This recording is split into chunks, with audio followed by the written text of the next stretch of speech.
Assalamu alaikum warahmatullahi wabarakatuh. Hope you're doing well. So, was thinking about wounds. And when you get married as a woman and you produce children, you're consenting to, in essence, and effectively, taking care of your children's wounds and your husband's wounds. And that's a lot of responsibility.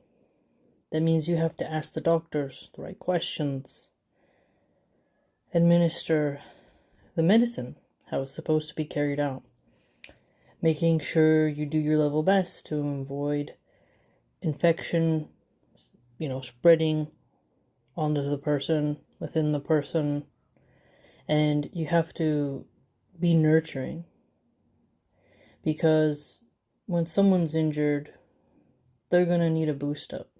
Their spirits are low. And you have to be their comforting energy. I don't know if you've ever had a terrible nurse, but when you're vulnerable and you have a wicked nurse, it's quite scary. And it makes your illness worse.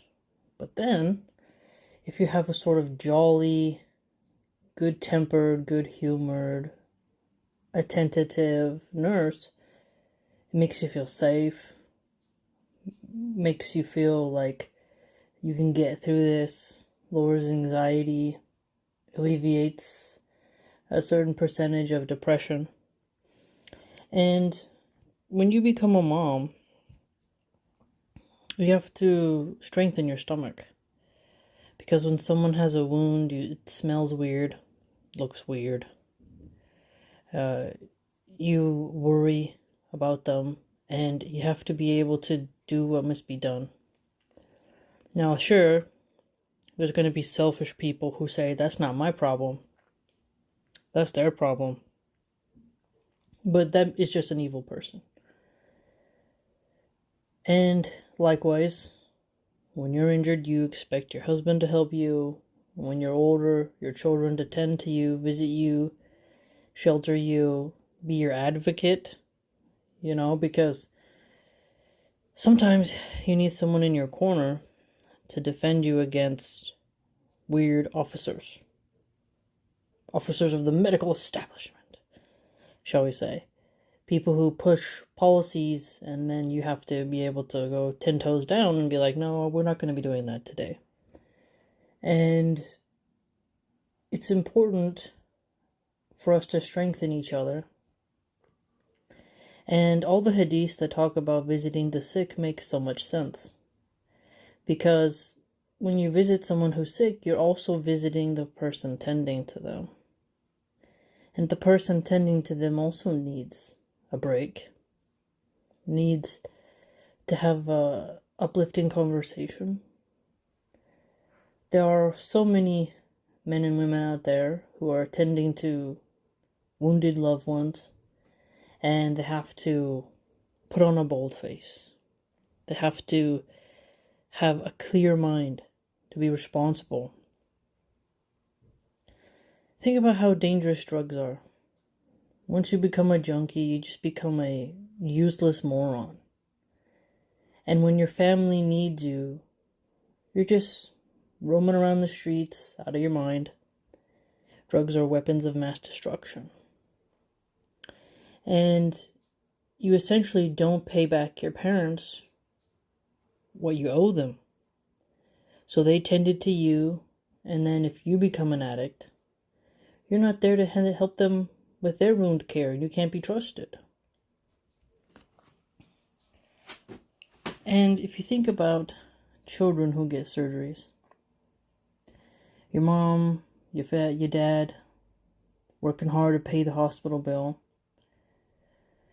waiting for your medication, laboring over the fine print of the side effects, diligently making sure you don't have a fever, rushing you to the emergency room when something's off, pacing back and forth in the waiting room as you have your surgery. They worry. The days drag on, they check your wound, they change the dressings, they do what must be done, whatever the instructions say. And they hope and pray to Allah subhanahu wa ta'ala for your healing. It's this very interesting process. And so what I would say is, if you plan on getting married and plan on becoming a parent, you should really understand that the person you're with, you have a duty to take care of them.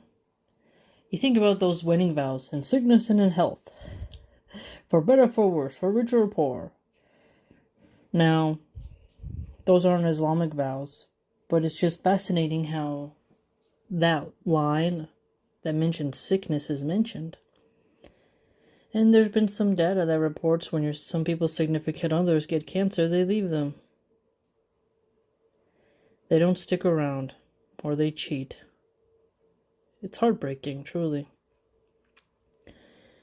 So, before you consider marrying someone, and Allah forbid you're having zina, I hope you're not, but let's say you're almost getting to that point where you might do that. I'd say repent, don't do it, but I can't control you. But what I can say is that imagine you get pregnant by this person who you're not married to, and the child has problems. You're going to need help. What happens if you get injured? And you're going to need him to step up and take care of the baby while you get better. You have to be smart. No, abortion is not the answer. I'm just pointing out that if you actually asked yourself the real questions, like, would I be able to take care of this person? Would I want to take care of this person?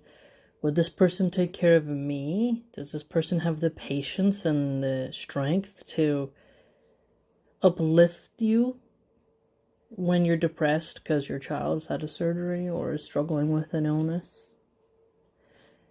There's a lot to think about. Will this person stay sober while you're injured? Imagine the women who pick men who drink, and you're recovering in your bed from your surgery. You're feeling really weird. The medication is giving you whatever side effect. And your husband, he's not coming home. He's out in the bar with his friends, laughing, giggling it up, checking out other women.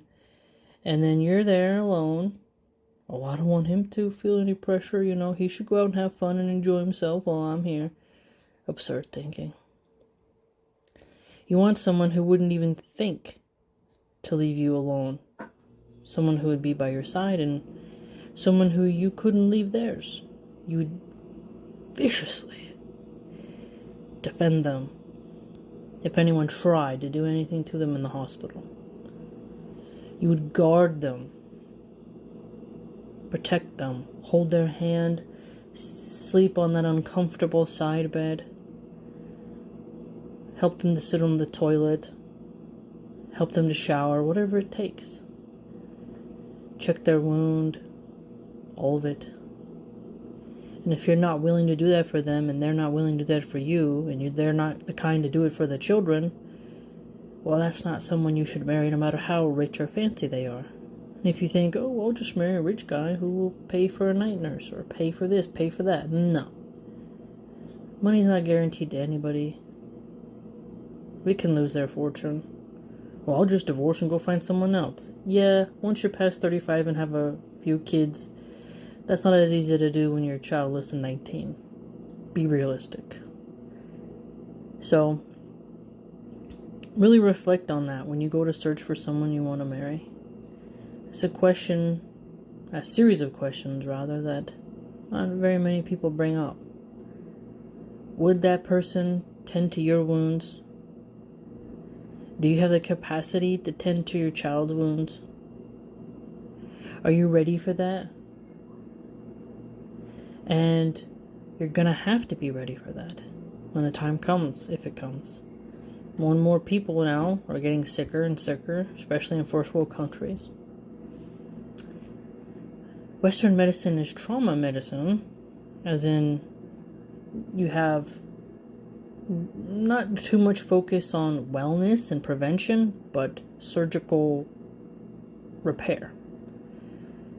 And with that, as a society, you have to understand how to take care of wounds. Sometimes it just heals itself, but you still gotta know the process. Not being dumb and putting some type of weird oil on it. Knowing the different types of sutures and stitches and all that they put, staples, whatever it is that they've done. Knowing how to take care of that person and knowing how to manage pain. How to be someone's rock. How to help them get through the nausea, whatever it is that they're being tested with. Just something to think about. Please like, comment, subscribe, share, and join the blog.